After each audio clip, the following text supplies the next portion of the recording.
so I thought it might be fun for us to do this again. Bon matin. Every morning I've woken up as Prime Minister. I've been inspired by the resilience, the generosity, and the determination of Canadians.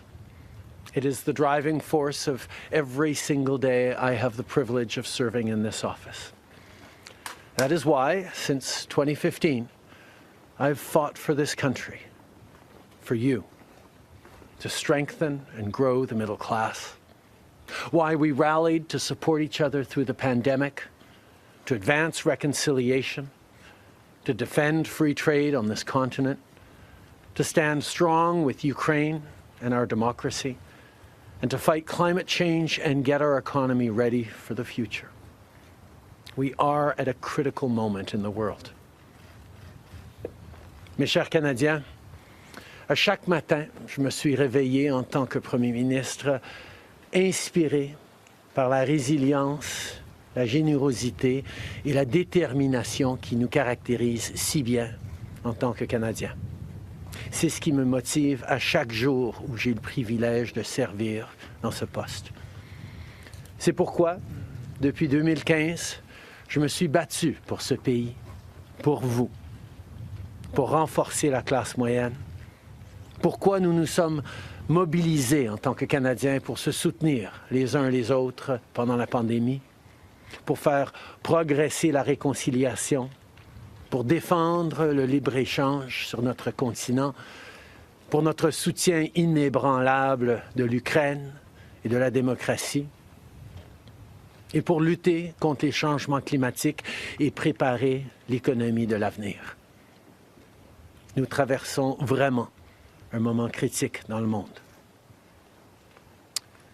My friends, as you all know, I'm a fighter. Every bone in my body has always told me to fight because I care deeply about Canadians, I care deeply about this country, and I will always be motivated by what is in the best interest of Canadians. And the fact is, despite best efforts to work through it, Parliament has been paralysed for months after what has been the longest session of a minority parliament in Canadian history.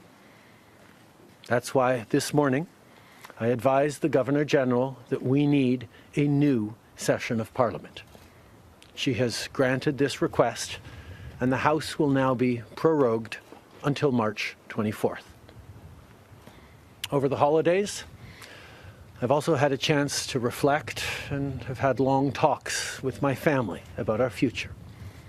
Throughout the course of my career, any success I have personally achieved has been because of their support and with their encouragement. So last night over dinner, I told my kids about the decision that I'm sharing with you today. I intend to resign as party leader, as Prime Minister, after the party selects its next leader through a robust, nationwide, competitive process. Last night, I asked the President of the Liberal Party to begin that process. This country deserves a real choice in the next election, and it has become clear to me that if I'm having to fight internal battles, I cannot be the best option in that election. Mes chers amis, comme vous savez, je suis un fighter. Dans mon fort intérieur, je me suis toujours battu parce que je me soucie profondément des Canadiens. Et je serai toujours motivé par ce qui est dans le meilleur intérêt des Canadiens. Et le fait est que malgré tous les efforts déployés pour passer à travers, le Parlement est paralysé depuis des mois, après ce qui a été la plus longue session d'un Parlement minoritaire dans l'histoire de notre pays. C'est pourquoi ce matin, j'ai rencontré la gouverneure générale pour lui faire savoir que nous avions besoin d'une nouvelle session du Parlement. Elle a accédé à ma demande et la Chambre sera donc prorogée jusqu'au 24 mars. Pendant le temps des fêtes, j'ai également eu l'occasion de réfléchir et d'avoir de longues conversations avec ma famille quant à notre avenir. Tout au long de ma carrière, tout le succès que j'ai eu personnellement est dû à leur soutien et à leurs encouragements. Donc hier soir, au souper, j'ai partagé avec mes enfants la décision que je partage avec vous tous aujourd'hui. J'ai l'intention de démissionner de mon poste de chef du Parti libéral du Canada et de premier ministre une fois que le parti aura choisi son prochain chef à l'issue d'un processus national, rigoureux et compétitif. Hier soir, j'ai demandé au président du parti de commencer les étapes nécessaires. Le pays mérite un choix clair et réel lors des prochaines élections. Il est devenu évident pour moi que si je dois me concentrer sur des batailles internes, je ne peux pas être la meilleure option lors de ces élections. Le Parti libéral du Canada est une institution importante dans l'histoire de notre grand pays et de notre démocratie. Un nouveau premier ministre et chef du parti portera les valeurs et les idées du Parti libéral dans la prochaine élection. J'ai hâte d'observer le déroulement de ce processus dans les mois à venir. Nous avons été élus pour la 3e fois en 2021 pour renforcer l'économie après la pandémie et faire progresser les intérêts du Canada dans un monde complexe. Et c'est exactement ce que je vais continuer à faire, ce que nous allons continuer à faire pour les Canadiens. The Liberal Party of Canada is an important institution in the history of our great country and democracy. A new Prime Minister and leader of the Liberal Party will carry its values and ideals into that next election. I'm excited to see the process unfold in the months ahead. We were elected for the 3rd time in 2021 to strengthen the economy post-pandemic and advance Canada's interests in a complicated world. And that is exactly the job that I and we will continue to do for Canadians. Merci beaucoup, mes amis. Thank you, Prime Minister. We'll now go to questions, starting with Laurence Martin, Radio-Canada. Bonjour, Monsieur Trudeau. Vous vouliez le faire, ce combat contre Pierre Poilievre. Des batailles internes, il y en a dans votre parti depuis plusieurs mois déjà. Pourquoi est-ce que vous décidez d'abdiquer maintenant? Qu'est-ce qui vous a fait changer d'avis? Comme vous savez, je ne suis pas quelqu'un qui recule facilement devant un combat, surtout un combat si important pour le parti et pour le pays. Mais je fais ce job parce que l'intérêt des Canadiens et le bien-être de notre pays, de notre démocratie, me tient à cœur. Et c'est devenu clair que je ne peux pas être le chef dans les prochaines élections à cause des batailles internes. Ensuite, As you all know, I am a fighter, and I am not someone who backs away from a fight, particularly when a fight is as important as this one is. But I have always been driven by my love for Canada, by my desire to serve Canadians, and by what is in the best interest of Canadians. And Canadians deserve a real choice in the next election. And it has become obvious to me with the internal battles that I cannot be the one to carry the Liberal standard into the next election. Vous êtes au pouvoir depuis près de 10 ans. Le Canada a changé avec votre gouvernement. S'il y a une réalisation que vous pourriez nommer, dont vous êtes le plus fier, je sais qu'il y en a plusieurs, mais s'il y en a une, et peut-être un regret aussi. En 2015, on a été élu sur une promesse de travailler pour la classe moyenne dans ce pays. Et c'est ce qu'on a pu faire. On a réduit la pauvreté, on a aidé énormément les familles, on a créé une économie qui fonctionne pour bien plus de monde en se préparant pour un avenir et plus numérique et où les changements climatiques vont avoir un plus grand impact. On a fait énormément de travail avec les Canadiens. Le Canada est meilleur à cause du travail que nous avons tous fait au cours des dernières années. Un regret, je continue à penser que si notre système électoral aurait été changé pour que les gens puissent mettre un premier, un deuxième, un troisième choix sur le bulletin, les partis auraient passé plus de temps à regarder les points qu'ils avaient en commun pour être les deuxième ou troisième choix des voteurs plutôt que de voir la polarisation que nous avions. Mais je ne pouvais pas de façon unilatérale changer notre mode de scrutin dans ce pays. Next question. We got elected in 2015 to fight for the middle class, and that's exactly what we've done over the past years. We reduced their taxes, we increased the benefits to families, we made sure the economy was focused on working for everyone and not just a few, and that has changed. That has dropped poverty rates in Canada, that has brought more people into the workforce, that has moved us forward on reconciliation in a way that has deeply improved the opportunities and success of Canadians despite the incredibly difficult times the world is going through right now. There's lots more work to be done, and I know that this party and this country and Canadians will keep doing it. If I have one regret, particularly as we approach this election, well, there are probably many regrets that I will think of, but I do wish that we'd been able to change the way we elect our governments in this country so that people could simply choose a second choice or a third choice on the same ballot, so that parties would spend more time trying to be people's second or third choices, and people would have been looking for things they have in common instead of trying to polarize and divide Canadians against each other. I think in this time, figuring out how to pull together and find common ground remains something that is really important for democracies. But I could not change unilaterally without support of other parties our electoral system. That wouldn't have been responsible. Prochaine question. Tonda McCharles, Toronto Star. Prime Minister, up until 3 weeks ago, you were intending to stay, and it seems that the event 3 weeks ago of Ms. Freeland coming out and saying you were firing her as your finance minister was the catalyst that brought us here today. So can you explain your side of what happened there?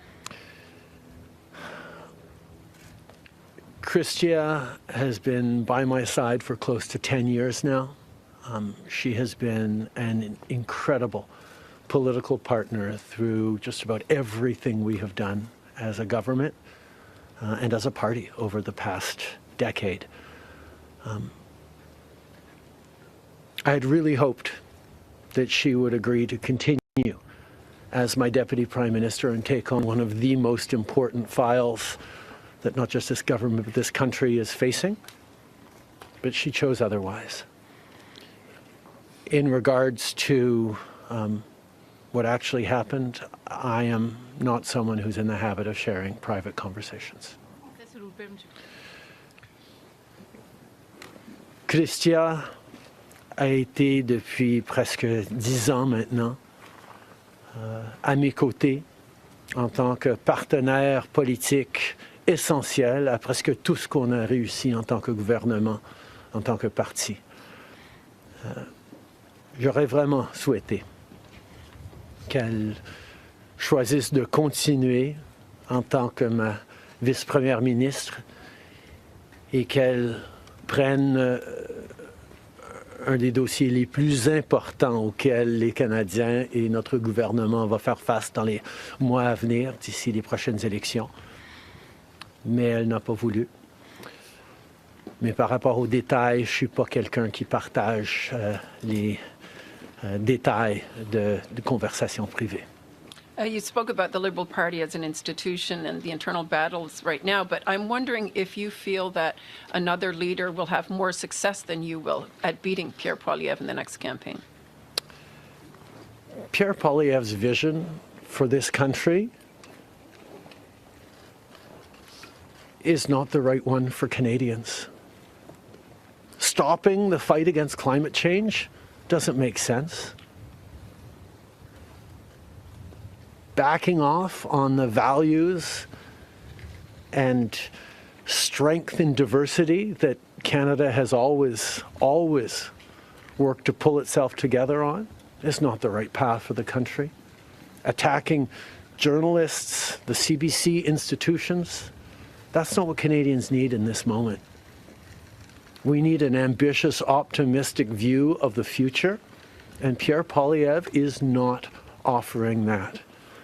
And I look forward to the fight as progressives across this country stand up for the kind of vision for a better country that Canadians have always carried, despite the tremendous pressures around the world to think smaller, to veer towards the hard right, and to be less ambitious for what we can be and do as a country when the world really needs Canada.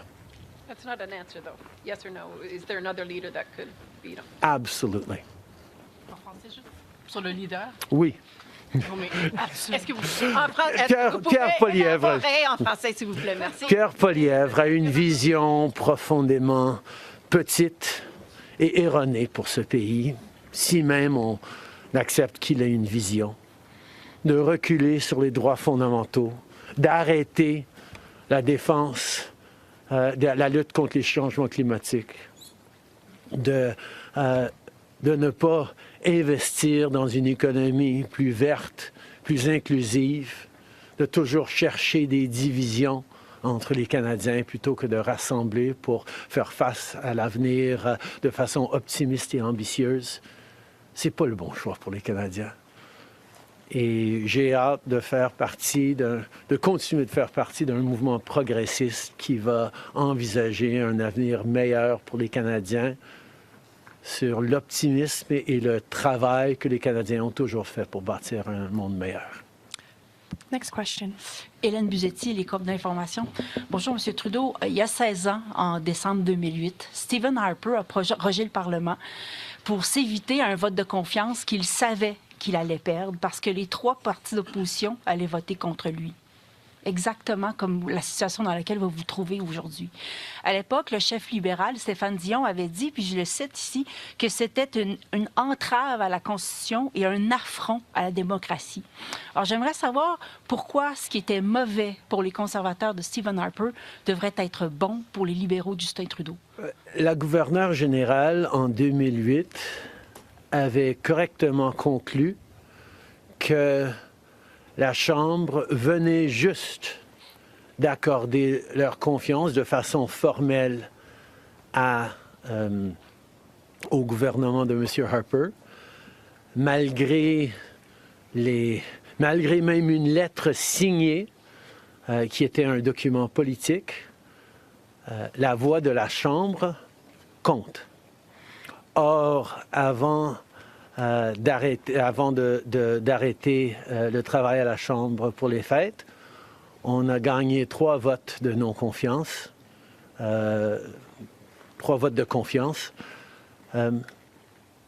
et nous allons devoir retester la confiance de la Chambre dès le mois de mars pour passer les éléments budgétaires nécessaires pour faire fonctionner le gouvernement.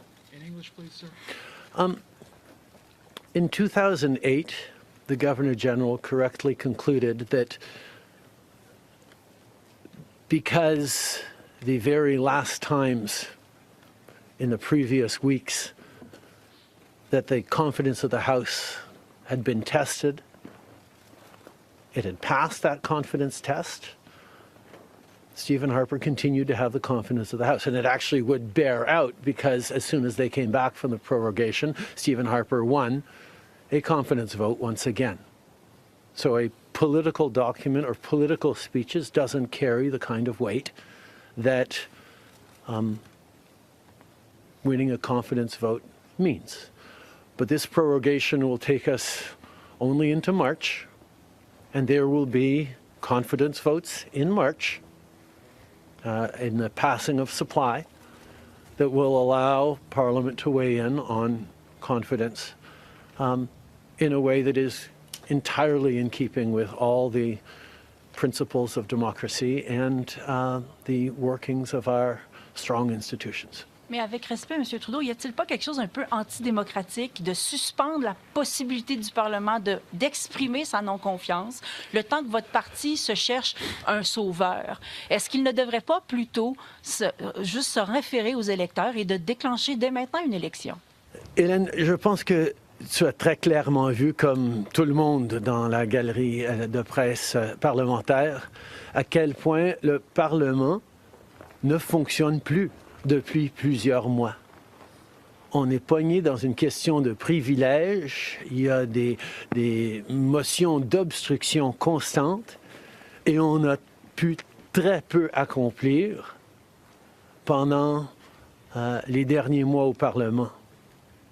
Le Parlement a besoin d'un reset, a besoin de se calmer un peu les pompons pour se remettre au travail pour les Canadiens et pas à faire de la petite politique constante, ce qu'on est en train de voir des conservateurs. Donc, ce reset a deux éléments. Une prorogation pour que, justement, on recommence avec une fraîche approche au Parlement. Et deuxièmement, oui, le Parti libéral va entamer un leadership parce que je m'attends à ce que si c'est pas moi qui va mener le parti dans les prochaines élections, la polarisation qu'on voit actuellement au Parlement devrait aussi se calmer un petit peu. Les Canadiens ont besoin d'un Parlement qui fonctionne, particulièrement dans ce moment complexe, et ces deux éléments vont représenter le reset nécessaire pour le Parlement. En anglais, mais si vous pouvez dire pourquoi pas une élection, vous l'avez pas dit. The parliamentary press gallery and anyone who's been watching politics closely over the past months will know that Parliament has been entirely seized by obstruction and filibustering and a total lack of productivity over the past few months. We are right now the longest serving minority government in history, and it's time for a reset. It's time for the temperature to come down, for the people to have a fresh start in Parliament, to be able to navigate through these complex times, both domestically and internationally. And the reset that we have is actually two parts. One is the prorogation, but the other part is recognizing that removing me from the equation as the leader who will fight the next election for the Liberal Party should also decrease the level of polarization that we're seeing right now in the House and in Canadian politics, and allow people to actually focus on serving Canadians in this House and with their work the way Canadians deserve. On va prendre une dernière question. Good morning, Prime Minister. Stephanie Taylor with the National Post. Given, as you just said, there's going to be confidence votes in March, opposition parties have said they are prepared to bring down your government. What kind of chances do you think you are leaving to your successor, given that there will only be mere weeks for them to introduce themselves to Canadians before heading into an election, potentially? I have a tremendous amount of confidence in both Canadians and in parliamentarians' interest in serving Canadians in the right way. We're in a minority government right now, and there hasn't been an active leadership in a minority government in more than 50 years in this country. And there is always going to be the challenge of having a leadership race while a parliament would face confidence votes in the course of delivering supply to the government. So this is something that we're going to navigate through, but I truly feel that removing the contention around my own continued leadership is an opportunity to bring the temperature down, have a government that will focus on the complex issues that are coming forward in the coming months, while the party gets to have a full national process that brings in people from right across the country and makes a determination about the best person to carry the progressive liberal standard into the next election. Can you clarify whether ministers who would like to campaign for your job will have to step out of cabinet? And how can the Liberal government be in a position to protect Canadian businesses and Canadians from the threat of tariffs from incoming President Donald Trump when members of the government are going to be focused on who's going to be taking your job? The government will still, and the cabinet will still be very much focused on doing the job that Canadians elected us to do in 2021, which is fight for their interests, stand up for their well-being, and make sure that they are good and that Canadians are protected and strong.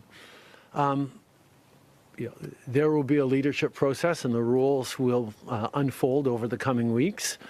But I can assure you that the tools and the need to stand up for Canadians, to protect Canadians in their interests and continue to fight for the economy is something that everyone in this government will be singularly focused on.